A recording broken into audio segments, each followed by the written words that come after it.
veče svima. Good evening, everyone. I was only 4 when the war started in Bosnia. And thinking about that and looking back then, I have to say that I don't remember much.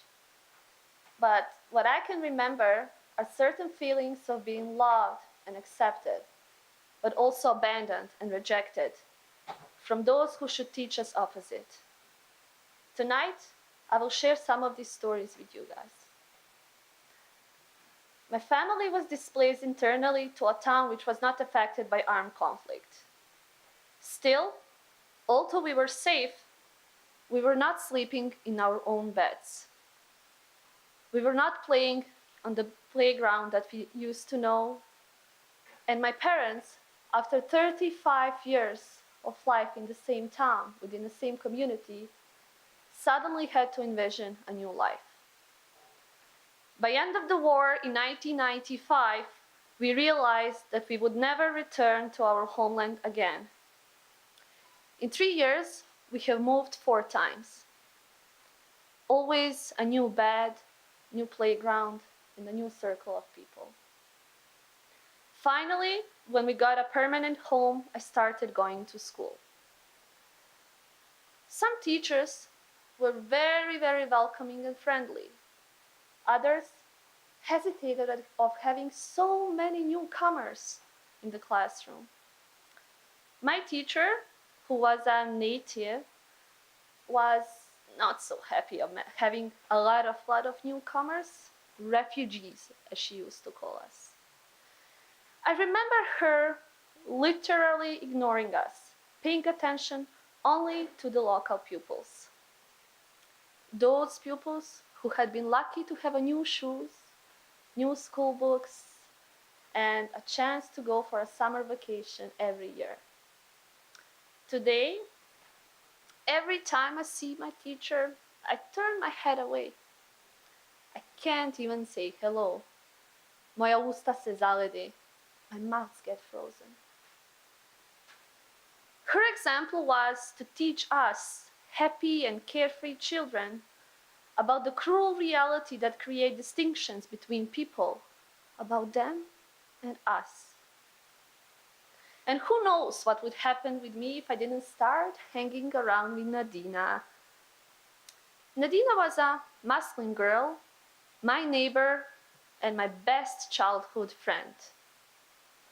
As a child, I didn't know a lot about religion, skin color, gender segregation.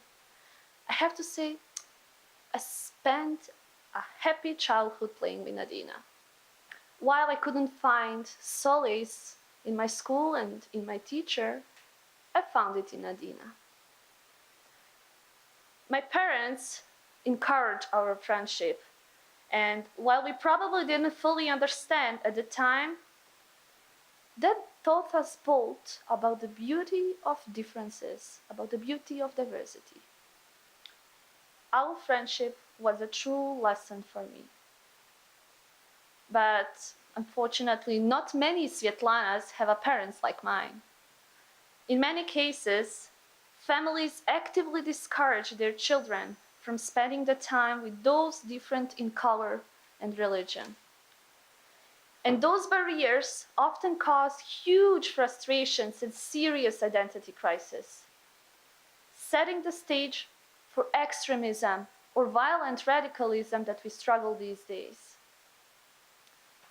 Isolation is a never tool for a progressive future.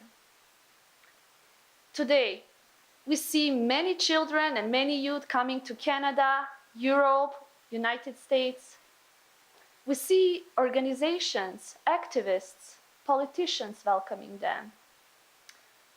I want to ask the teachers and professors too, to open their hearts to those kids.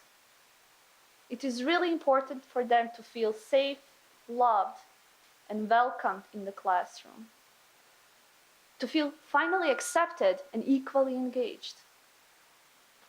For parents, sisters and brothers who are afraid of letting their family members to play, marry, or live with people of different religion, race, or ethnicity, I have a message too. Let them interact. It makes no difference if their name is Imamu, Fatima, Abraham, or Krishna. The intermingling of cultures is one of the greatest blessings in this life. And it is simple. Wake up tomorrow and ask your neighbor, what can I do to make your day better? This is indeed essential to solving so much of what is wrong with our world today. Thank you.